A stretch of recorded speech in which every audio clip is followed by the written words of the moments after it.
I kept telling myself once I get my dream office space slash content room, I'll finally be able to start creating some of the content ideas that I had been putting off due to the excuse of the limitations of my setup at the time.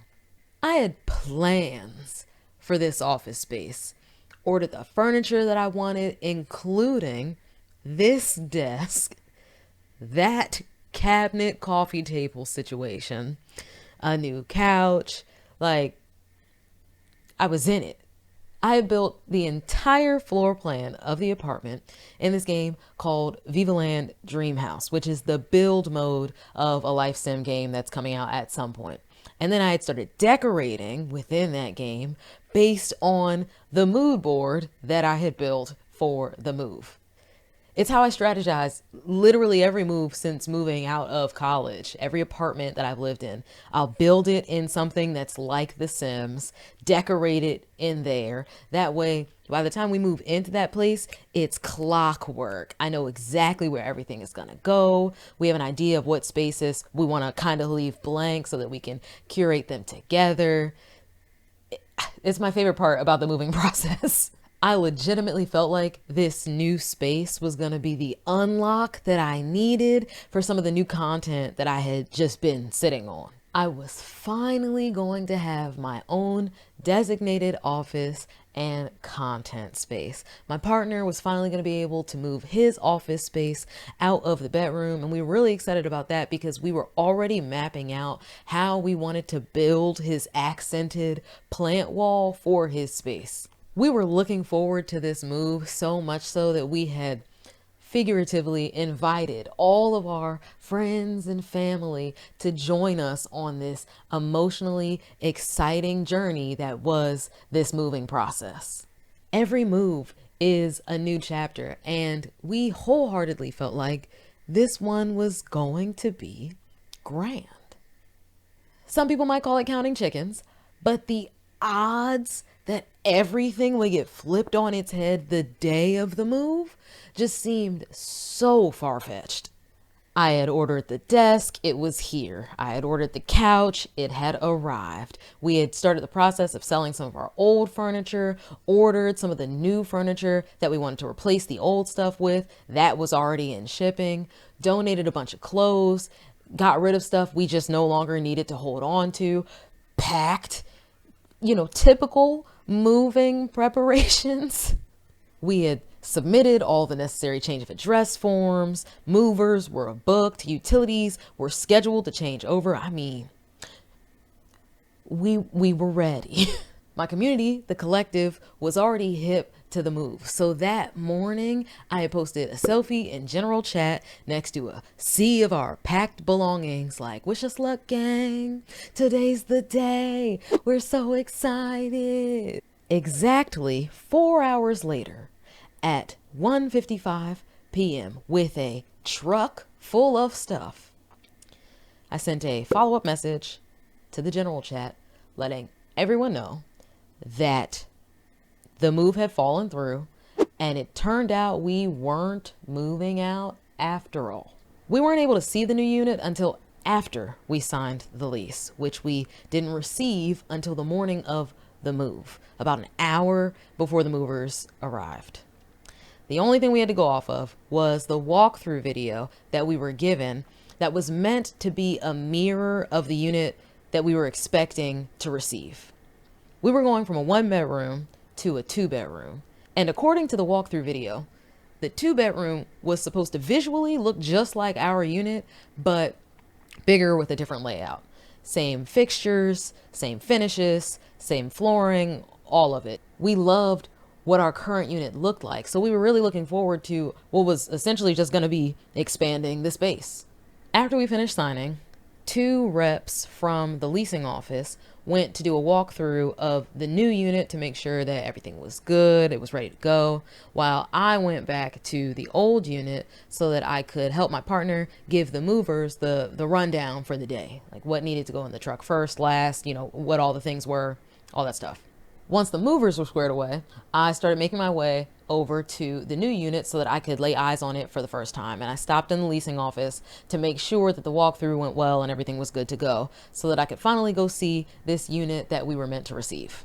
My partner called as I was heading over to the new unit, and he was like, make sure you open everything. Make sure you check behind everything.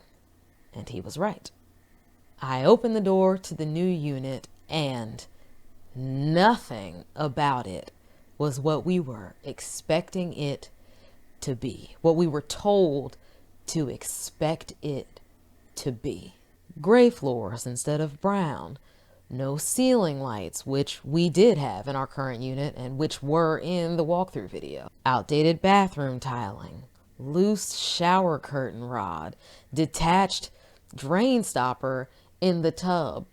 Caked on dust peeking out of the vents. These really old light switches that were cubes, and they were a little discolored and wiggly, and I looked it up and they're called toggle cover up switch adapters. It's like a thing you put on top of the light switch instead of just changing the light switch itself, which I guess is fine if it is newer, but if it's older, I feel like it just kind of looks worse than what's underneath of it. But maybe I could be wrong. I don't know. There was a PVC pipe for the clothing rod in the guest bedroom closet.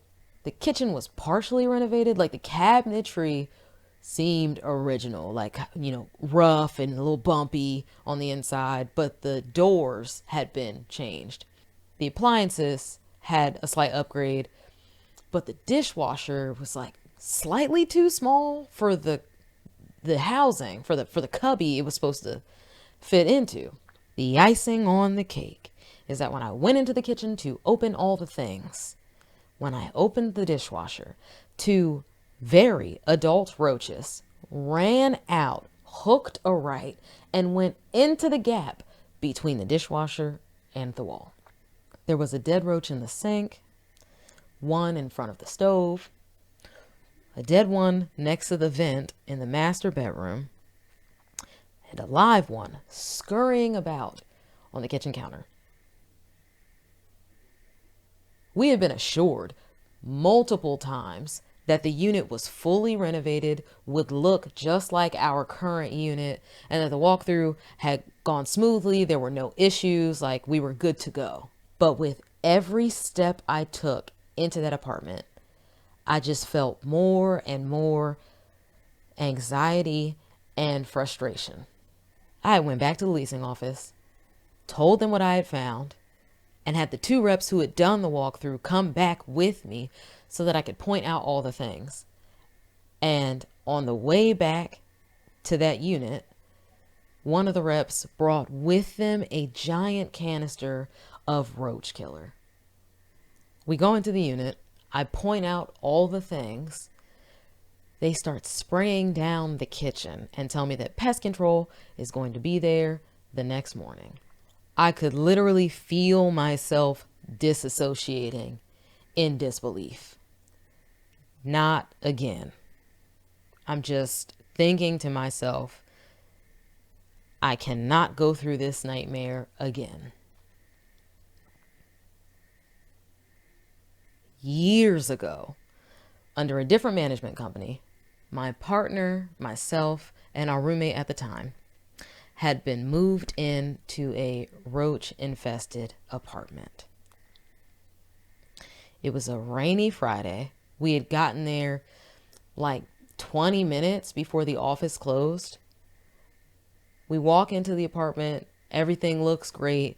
We turn the corner, open the windows, and there are roaches on the window. We go through the rest of the apartment, find more roaches. I call the leasing office, and their response was, pest control comes on Tuesdays. That was it. We had moved from a different city, out of a different complex. Like, we couldn't just go back to the other, like we were already out. That was our apartment now. And it took 9 months until we were finally rid of the roaches. The psychological impact alone that that had on our mental health was tangible. We weren't sleeping well, walking around in your own home with this constant feeling of like uneasiness and anxiety, the feeling that your skin is always crawling, like the paranoia.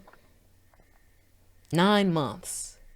I was afraid that we would have to go through all of that all over again in this new chapter. I mean, the lease was signed, the truck was packed, the prorate and all the associated fees had been paid. My brain legit went into fight mode because I couldn't think straight, and I started cleaning the unit out of trauma, anxiety. Like, what was I doing? My partner and his parents had to snap me out of it and remind me that it didn't matter what we had signed. The apartment complex did not hold up their end of the agreement by providing us with a unit that was clean and move-in ready. Period. I had forgotten for a moment that I don't have to just accept the cards that are dealt to me because of how far along the game is. We deserved better. We had been working harder for better. We were told to expect something that was better. Okay, but the movers are here. The truck is packed. What now? My partner and I felt like we still needed to move, but not there. Everything in me just wanted to cry in frustration, but I knew that that would not get us any closer to a resolution. So I did my best to just hold it together. We were both hurt and upset and sad, but we held each other up. We took a walk to cool off, went back into the leasing office, and told them that we were not moving into that unit. They showed us 3 more units.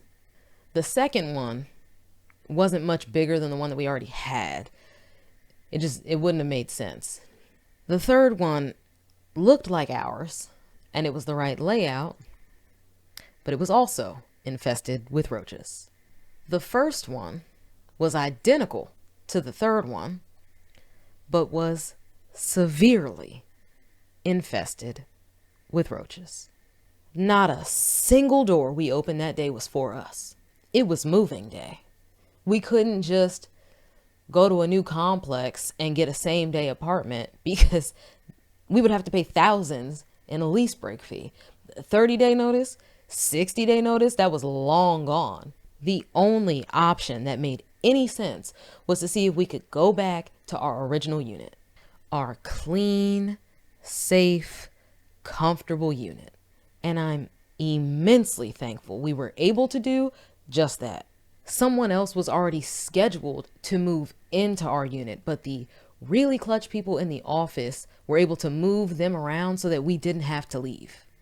We have accepted that the end of our lease here will be the end of this chapter and the start of a new one somewhere else, because God has to have something better in store for us than all of that. That day reminded us, don't rush, don't settle. Every open door is not for you, even if somebody else has already written your name on it.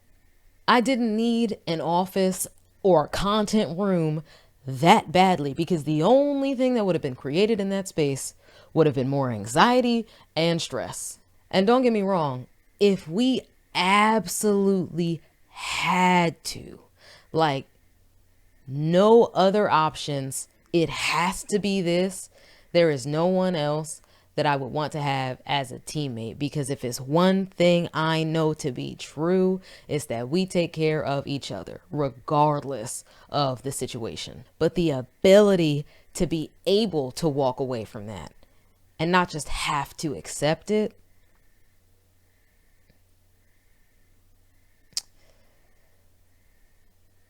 yeah, we are thankful for that. One of my dearest friends paid my partner and I an extremely high compliment off the random one day when she said every time that she comes over to our apartment, it feels like home. That it's filled with so much warmth and good energy that it feels like a home to her and not just a place to live.